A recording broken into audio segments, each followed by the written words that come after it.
Kembali bersama kami dalam Selamat Pagi Malaysia. Seterusnya kita akan bawakan kepada anda topik yang hangat diperkatakan semalam dan hari ini juga, iaitu tentang PRU DUN ke-15 berkaitan dengan realiti suara rakyat. Dan hari ini kita bersama dengan seorang tamu cukup istimewa, Dr. Muhammad Fuad bin Abdul Karim, pensyarahkan Fakulti Sains Pentadbiran dan Pengajian Polisi UiTM Cawangan Negeri Sembilan, Kampus Seremban 3. Assalamualaikum Dr. Fuad. Waalaikumsalam. Berjumpa lagi kita hari ini. Semalam dah berjumpa dah petang, tapi hari ini waktu pagi pula. Okey Betul. Okey, jadi Dr. bila kita bercakap tentang PRN 15, iaitu realiti suara rakyat, dan semalam alhamdulillah semuanya berjalan dengan lancar lah ya. Dan PRU DUN yang ke-15 kali ini, bagaimana pelaksanaannya dan juga pengendaliannya kepada 6 negeri semalam? Okey, bismillahirrahmanirrahim. Assalamualaikum dan selamat pagi. Okey, terima kasih Irfan dan Raja Sofia. Kita berjumpa lagi pada hari ini untuk bincangkan tentang apa PRN 15 Walaupun untuk 6 negeri, tapi suasana dia agak hangat. Tapi kalau kita tengok dari segi pengendalian dan pengurusan PRN 15, pada saya lah, Malaysia ni masih lagi selamat. Dan kita mempunyai sistem pengurusan pilihan raya yang terbaik. Sebab mungkin ada insiden-insiden kecil kan. Contohnya macam ada di saya tak ingat di mana isu pasal kotak undi, tapi perkara itu boleh diselesaikan. Itu pada saya isu yang terpencil lah. Dan pengurusannya sangat baik, dan kita masih lagi boleh meletakkan kepercayaan sepenuhnya kepada pihak SPR. Dan dari segi keselamatan, polis Diraja Malaysia memang melakukan satu tugas yang baik.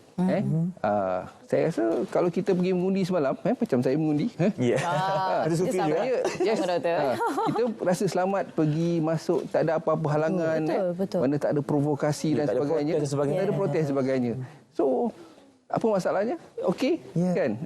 Jadi pilihan raya dapat berjalan dengan baik, dan keputusan pilihan raya pun kita dapat ketahui mungkin sebelum pukul 12 malam. Pukul 12. Betul. Itu dari segi proses penilaian, maksudnya lancar dan tiada masalah. Jadi kita nak berbalik kepada topik kita berkaitan dengan suara rakyat.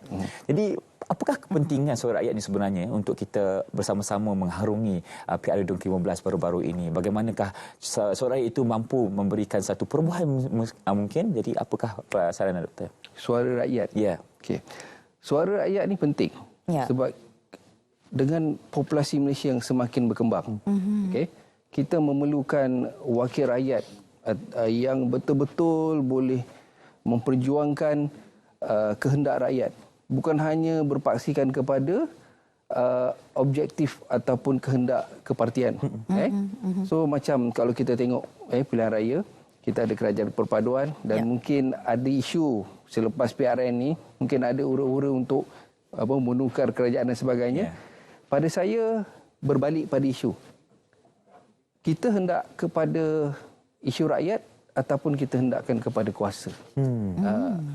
Sebab sekarang ni selepas era pandemik, COVID-19, masyarakat, rakyat bergelumang dengan survival untuk hidup dengan pendapatan, dengan ada yang mungkin kerja dulu baik tapi mungkin kerja tak berapa cantik kan. Itu sebenarnya fokus. Itu sebenarnya pilihan raya. Dan kuasa rakyat sebenarnya menunjukkan bahawa kerajaan perpaduan pada hari ini perlu melakukan sesuatu yang lebih baik. Mungkin boleh dijadikan indikator yang PRN 15 ini merupakan referendum rakyat bahawa kerajaan PMX Abi semalam perlu melakukan yang lebih baik dan di luar jangkaan rakyat, supaya Malaysia akan terus berada pada hala tuju yang sewajarnya. Bukan setakat ekonomi, tapi kesejahteraan rakyat.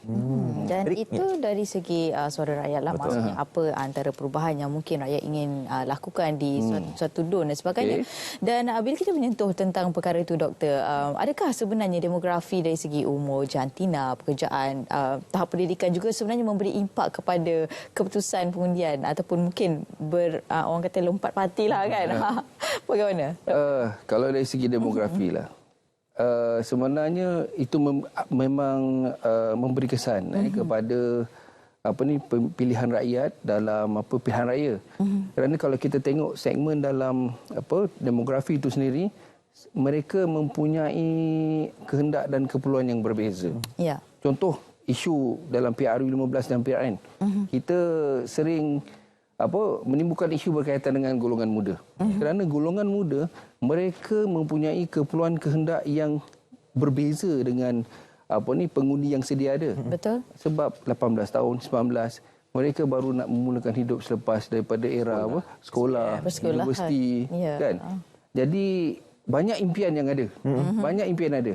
Nak dapatkan pekerjaan baik, nak mendapatkan pendapatan yang tinggi, boleh membantu ibu bapa. Jadi kehendak mereka lebih kepada bagaimana saya untuk hidup.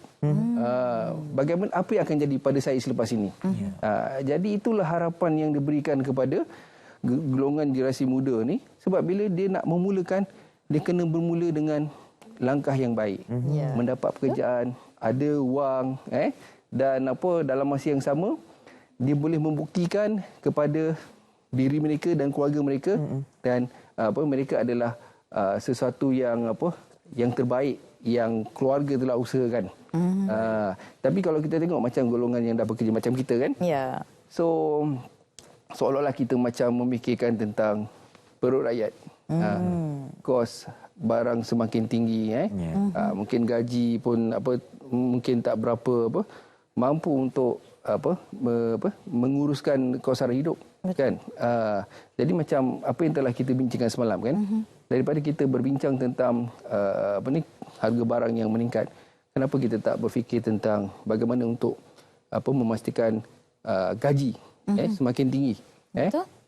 Sebab kos harga barang sesuatu perkara yang mungkin kita panggil susah untuk dikawal. Kena ada yang bergantung dengan kehendak dunia, contoh macam minyak, dan kalau kata kita boleh menguruskan gaji dengan baik, maka kalau harga barang naik pun kita masih lagi ada mampu untuk lagi. Jadi setiap segmen dalam demografi itu dia ada keperluan-keperluan di sini. Macam veteran, veteran, maksudnya warga emas dan sebagainya, mengundi, mereka pun ada kehendak di sini. Betul. Betul.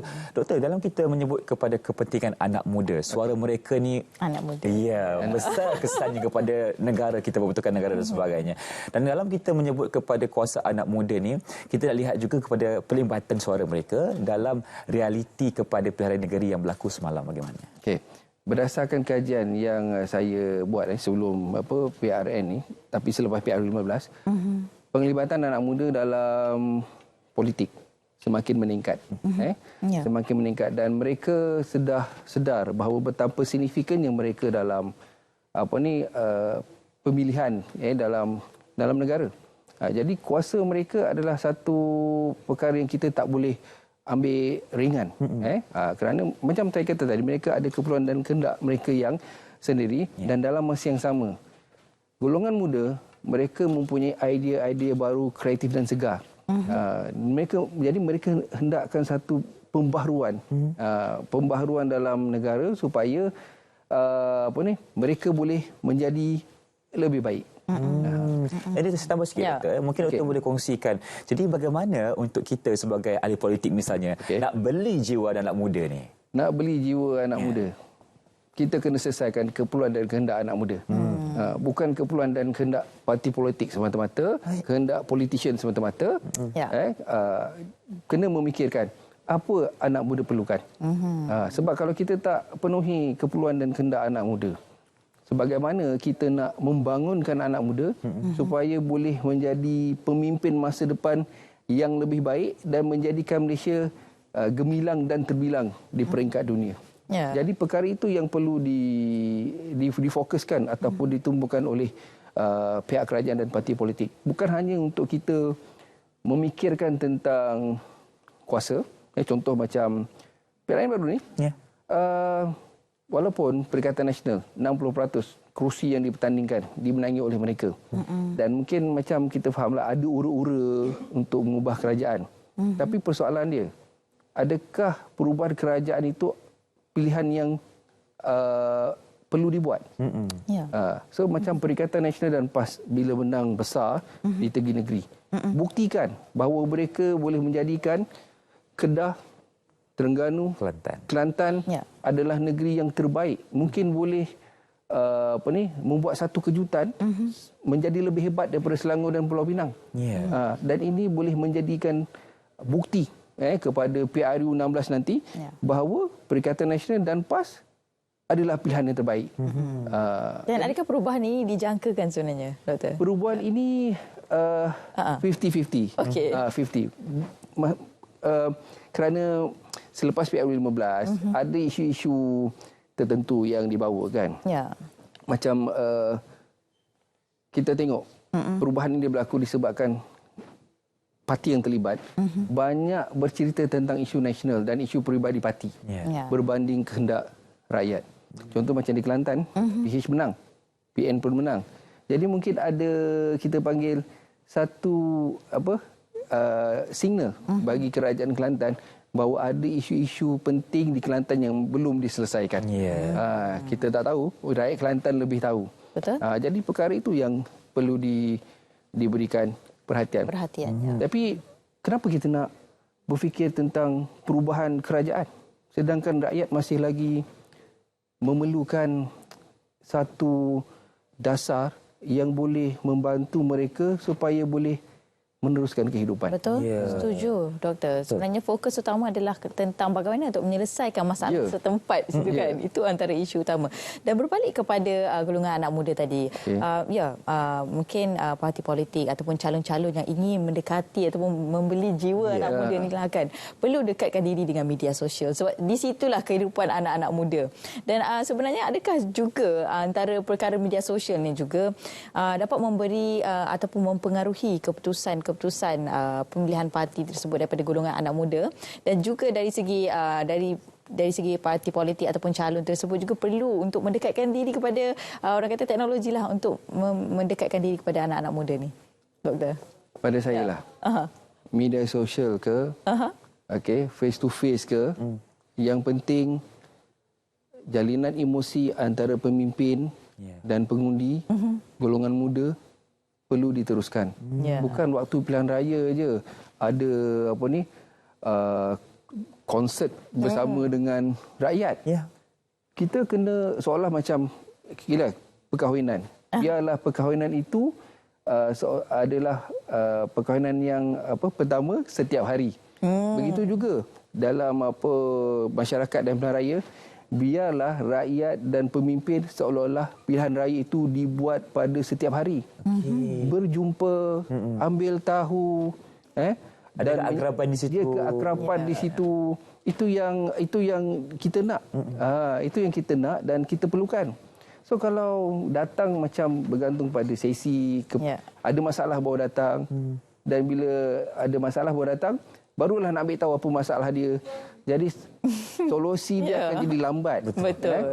Jadi kalau dibuat secara konsisten, akan menunjukkan bahawa wakil rakyat yang kita pilih ni sebenarnya memang memikirkan tentang rakyat.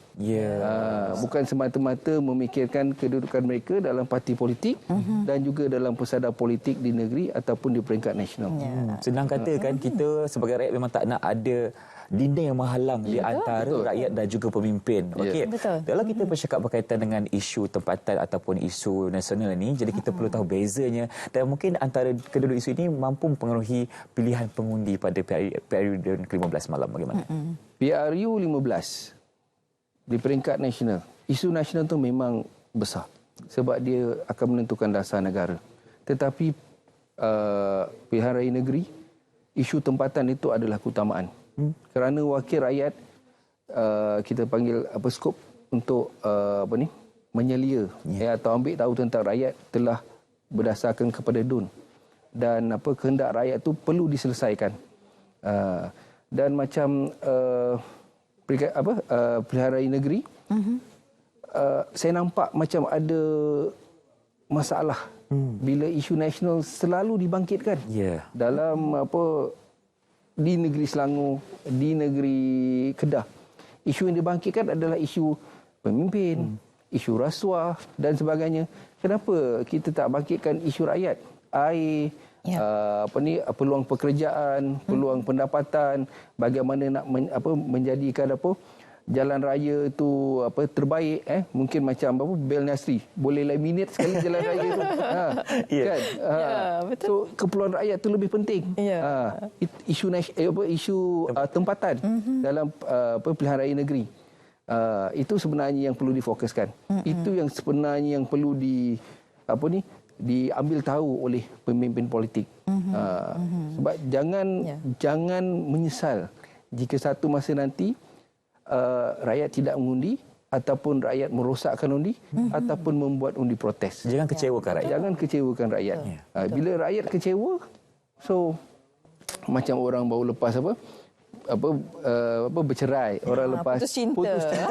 Itulah pilihan dia. Sebab dalam raya banyak janji-janji yang dikeluarkan. Itu adalah kita tak nak, memang kita nak janji yang manis, tapi bila janji yang manis tu biarlah diselesaikan. Betul. Jangan jadi kencing manis.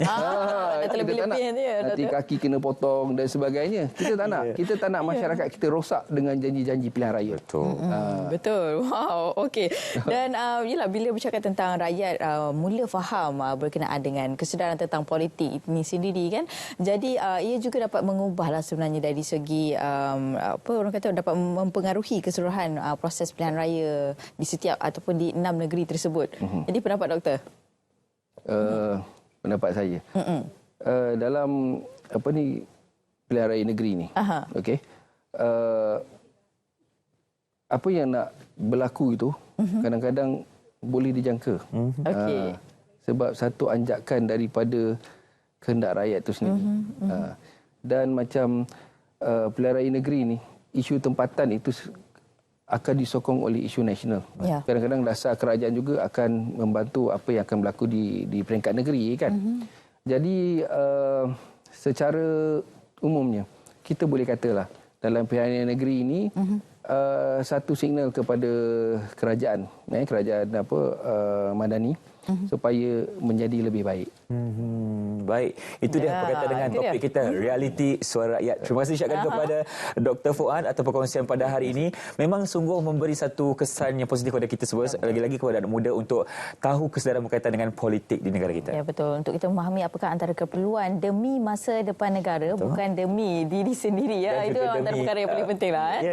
Apa pun kita ucapkan kepada tahniah kepada semua yang menang. Jadi insya-Allah jalankan tanggungjawab anda sebaik mungkin. Pastikan jangan kecil manis lah doktor dia. Jangan kecewakan rakyat. Jangan kecewakan rakyat. Dan juga kepada rakyat yang telah pun berjaya untuk menunaikan tanggungjawab anda semalam dan ini adalah tanggungjawab yang perlu kita tunaikan dalam masa yang terdekat berkaitan dengan PRU dan PRU yang akan datang nanti supaya kitalah yang mencorakkan pentadbiran negara kita dan juga negeri. Okey, seterusnya kita akan ke cerita pagi Kedah untuk kita berkongsi kepada anda berkaitan dengan kibaran jalur gemilang Semarak Bulan Kebangsaan bersama rakan pelapor Suryati Senapi. Silakan. Terima kasih Angkasa Putera.